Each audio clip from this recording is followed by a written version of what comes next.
Assalamualaikum warahmatullahi wabarakatuh. Pada materi ke-14 ini, kita akan melanjutkan pembahasan penting hari ini. Akan membahas salah satu tahapan yang sangat penting dalam pengembangan layanan digital, yaitu perancangan prototipe sistem atau aplikasi sederhana.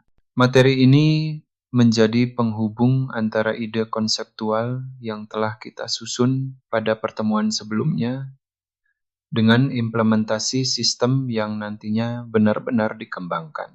Mahasiswa sekalian, dalam praktik nyata di dunia industri digital, sangat jarang sebuah aplikasi langsung dibangun dalam bentuk final.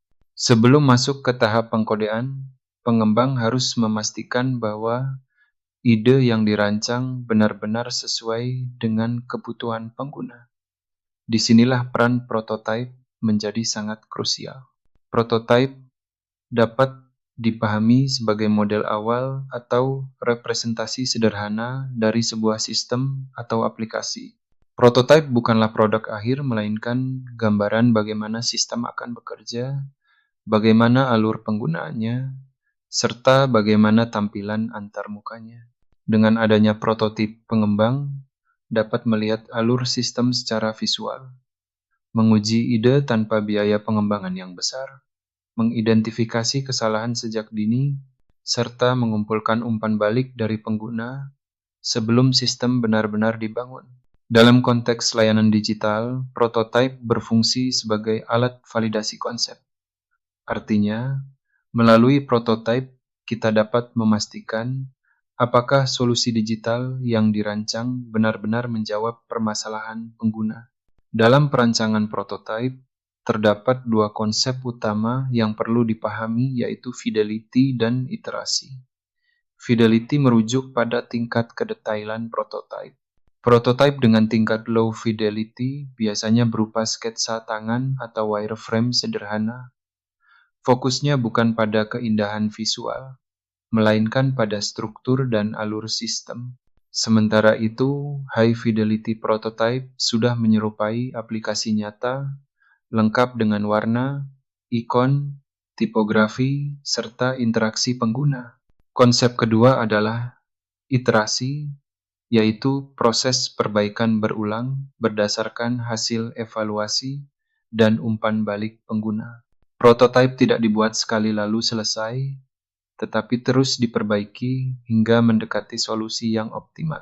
Sebagai calon profesional di bidang teknologi informasi, pola berpikir iteratif ini sangat penting untuk dibiasakan.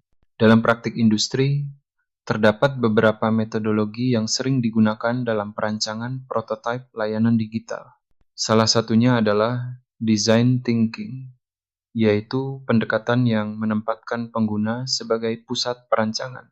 Tahapannya meliputi memahami pengguna, merumuskan masalah, menghasilkan ide solusi, membuat prototipe, dan menguji solusi tersebut. Selain itu, terdapat Lean UX yang menekankan eksperimen cepat dan validasi asumsi melalui produk layak minimum atau MVP. Metodologi Agile mendukung pengembangan sistem secara bertahap dan fleksibel terhadap perubahan kebutuhan. Sementara rapid prototyping berfokus pada pembuatan prototipe secara cepat untuk mendemonstrasikan fungsi inti aplikasi. Pemilihan metodologi ini biasanya disesuaikan dengan skala proyek dan kebutuhan organisasi. Mahasiswa sekalian, pembuatan prototipe bukan sekadar formalitas dalam pengembangan sistem, melainkan merupakan investasi strategis. Prototipe membantu mengurangi risiko kesalahan desain, menghemat biaya pengembangan jangka panjang, serta menjadi alat komunikasi visual yang efektif antar anggota tim dan pihak manajemen. Tujuan fungsional dari prototipe antara lain untuk menguji kelayakan teknis sistem, mengevaluasi kemudahan penggunaan antarmuka, memastikan alur navigasi berjalan dengan baik, serta meningkatkan kepuasan pengguna sejak tahap awal. Dengan kata lain, prototipe membantu kita membangun sistem yang tepat guna, bukan hanya sekadar canggih secara teknis. Dalam perancangan aplikasi sederhana, terdapat beberapa jenis prototipe yang umum digunakan. Sketsa merupakan bentuk paling dasar untuk menuangkan ide awal secara cepat. Wireframe berfungsi sebagai kerangka tata letak halaman dan struktur informasi. Mockup menampilkan desain visual statis yang sudah mendekati tampilan akhir. Sementara functional prototype merupakan prototipe interaktif yang memungkinkan pengguna mencoba alur sistem seolah-olah menggunakan aplikasi sungguhan. Dalam konteks proyek perkuliahan, mahasiswa biasanya diarahkan minimal hingga tahap wireframe atau mockup, namun akan lebih baik jika mampu membuat prototip interaktif sebagai bentuk pemahaman yang lebih mendalam. Saat ini tersedia berbagai alat bantu yang memudahkan perancangan prototipe digital.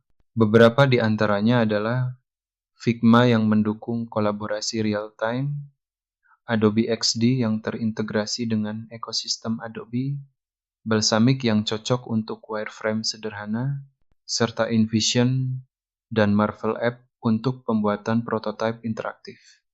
Penguasaan minimal satu tools prototyping merupakan keterampilan penting yang sangat dibutuhkan di dunia kerja. Proses perancangan prototip dilakukan secara sistematis. Tahap awal dimulai dari analisis kebutuhan dan ideasi melalui riset pengguna, perumusan user persona, dan user flow. Tahap berikutnya adalah perancangan struktur dan visual, dimulai dari wireframe hingga mockup. Selanjutnya, desain statis dikembangkan menjadi prototipe interaktif yang dapat diklik. Tahap terakhir adalah pengujian dan evaluasi, biasanya melalui usability testing, untuk menilai kemudahan penggunaan sistem. Hasil pengujian ini menjadi dasar untuk melakukan iterasi perbaikan. Sebagai penutup pertemuan ke-24 ini, dapat saya tekankan bahwa perancangan prototipe layanan digital merupakan proses penting yang tidak boleh dilewatkan dalam pengembangan sistem informasi. Melalui prototipe, kita belajar berpikir sistematis, berorientasi pada pengguna, menguji ide sebelum membangun sistem secara penuh, serta mengurangi risiko kegagalan proyek. Materi ini akan menjadi landasan penting bagi Anda dalam menyusun proyek akhir, kerja praktik, maupun ketika terjun langsung ke dunia industri digital. Pada pertemuan berikutnya, kita akan mulai mengaitkan prototipe dengan implementasi dan evaluasi sistem secara lebih teknis. Demikian, terima kasih atas perhatiannya. Tidak lupa untuk melakukan presensi. Wassalamualaikum warahmatullahi wabarakatuh.